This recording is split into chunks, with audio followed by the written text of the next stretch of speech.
Good evening, I'm Chantel Middleton. A reason why a local fire department not yet ruling out arson as a cause of 2 house fires this weekend. ABC News Channel's David Aid reports now from our Champaign newsroom.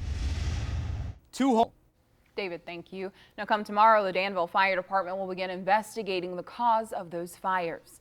A new law lowers the required age that Illinois students must attend school. Governor Quinn signed the bill today at a Chicago school. It lowers the mandatory age from 7 to 6.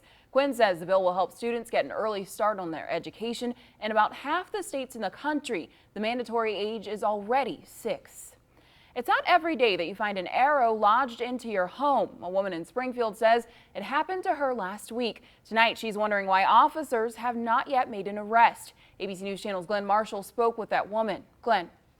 Chantel, the Springfield. Glenn, thank you. Now, meanwhile, an overgrown wooded area in a different part of the city is causing concern for the people who live there. The former railroad right-of-way in between Witch Hazel Drive and South Perkins Court has residents calling for the city to clear the area.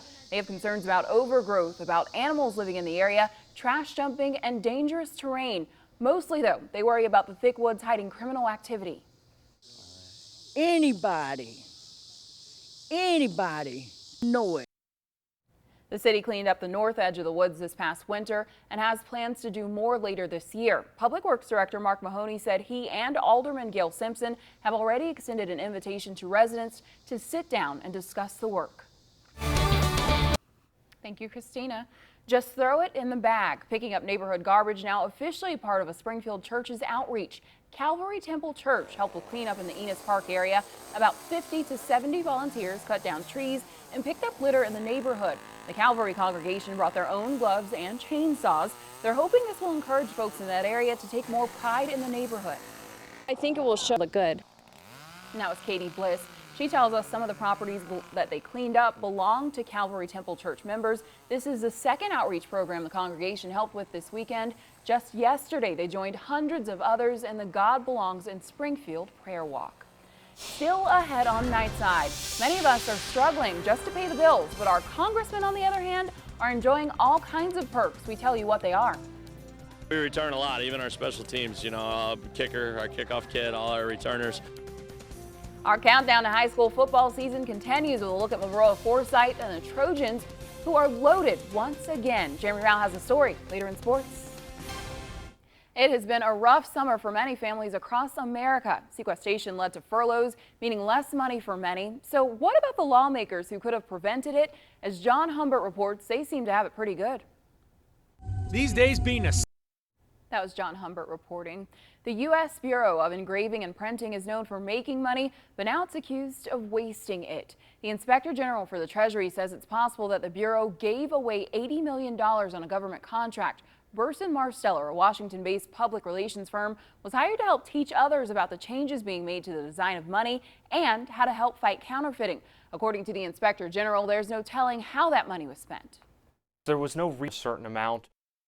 For risking taxpayer money, the Bureau of Engraving and Printing wins this week's Golden Hammer Award. What's the Bureau doing to correct the issue, and how did Burson Marsteller react? For that, head to our website and click on Web Watch.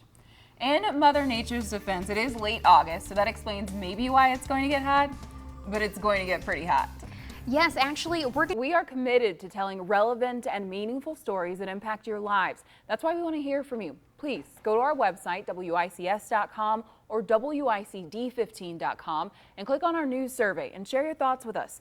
The survey covers a wide range of topics and will feature new questions every 3 weeks. This is your town, and it's about the news that matters to you. So please go there, make your voices heard. Still ahead on Nightside, is the U.S. ready to use military force against Syria? That's the question hanging over Washington and the Mideast tonight. Jeremy's here now, and usually we talk about football American, but tonight we're just talking about football. Let's get a little Illini soccer. Yeah, Illini soccer. Game number 2 for the Illinois ladies. Chantel, how did they fare? By the way, White Sox did beat the Rangers today 5-2. And in case you haven't heard, the Ravens have released former Illini Jack Cornell, but hopefully, as we said earlier, he'll find somewhere, maybe in the Midwest, closer to home. All right, we got to get him back. Yep. Thank you so much, Jeremy. We're back after the break. Stay with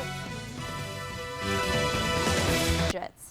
And Jeremy, you've got some football for us. I would like to say that high school football starts Friday, and oh my goodness, am I excited for that. Game on. Saturday, college football, Illinois season opener against SIU, 11 a.m.